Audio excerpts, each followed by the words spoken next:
I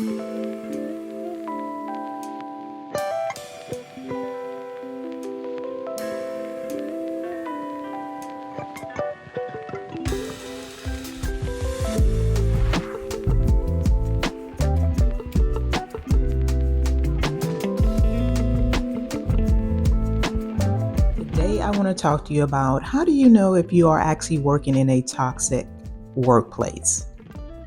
Let's talk about that. I've been working a very long time and I have seen a lot of things in a lot of companies.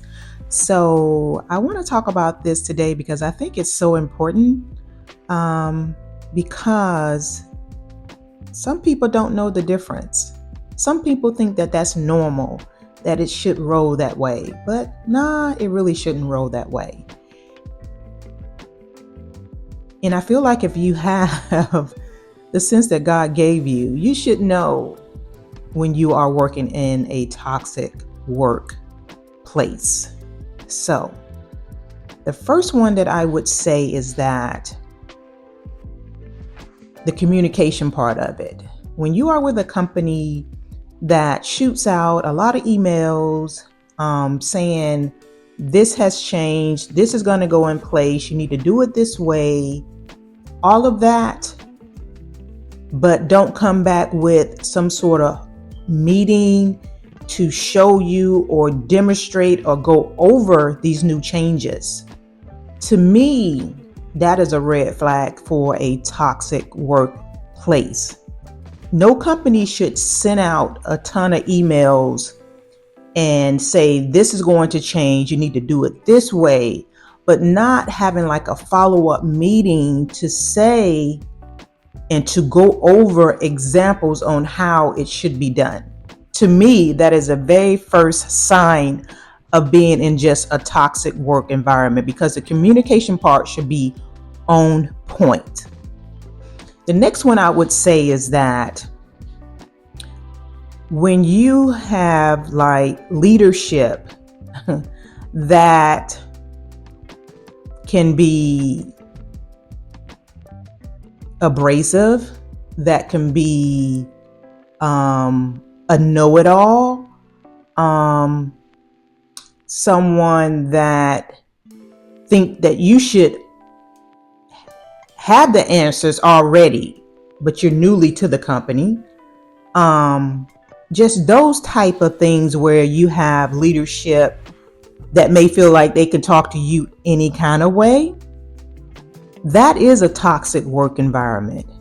When you find yourself having to check someone on how they actually talk to you or communicate to you about something, to me, that is a toxic work environment. That is off the top. When you have to just really check someone and let them know, hey, that's not how you're supposed to say that. You know, you can come a little bit better than that. You can talk better than that. I know you can because you're in that leadership role, you know. So that's very important that you have to really pay attention to that, because some people can come at you in a slick way and try to make it seem like it's really not what they're doing, of being, sarcastic or however it may be, but you have to be aware how people, and you should know how people should, talk to you and relay stuff to you, So I just wanted to show you what I actually have on for today, which is just this navy blue dress that I picked up from H&M. It has spaghetti straps and it ties on the side, which is like a wrap dress. So I kind of paired it with this white H&M white linen shirt, just tied it here to kind of give it a different look. And of course, my Victoria's Secret slippers. So yes, this is the attire for today. Tell me what you think. Tell me what your thoughts are on it. Yeah. And the next one I would say is that when you have a company where you have to pretty much and this is a new one for me because I've never been in a situation like this, or seen anything like this before. I've heard people talk about it, but the next one I would say is that when you have to pretty much bid on time to be off. When you have to bid on time to be off, when you go out put time in and let them see how the schedule is, how it's going with the company, or if too many people are off, things of that nature, to me, that is a toxic work environment or toxic workplace, because why is it that when I put my request in to have time taken off, that I have the time? What does it have to do with somebody else not being here? Why can't I have that day off? You know what I'm saying? If I have the time to be off and I request this time off and it comes back and say, nah, it's unavailable. To me, that's another red flag of just being in a toxic work environment. Now you're holding people hostage to the point where they can't even take time off. So it's almost like you can't even take a week off of vacation, to spend time with your family, to go on vacation, because if you put in a week time, 9 times out of 10, you're not going to get that time off.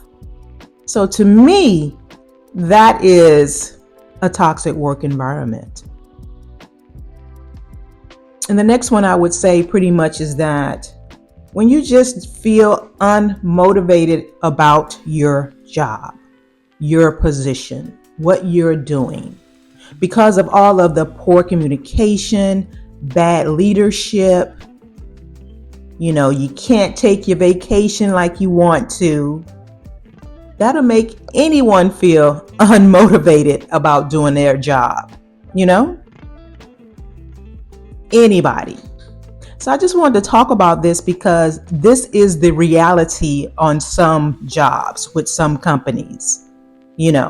If you find yourself in these type of situations, that may be the time, and I'm not trying to tell anyone what they need to do, but that company may not be a good fit for you when it's like that, So this lets you know, in my opinion, this is how you can tell when you are in a toxic workplace. So yeah, guys, thank you guys so much for being here. I appreciate you all the new subscribers so far. Thank you guys so much. And if you like this video, please watch the next video, and I will see you guys in the next video. You guys take care. Bye-bye.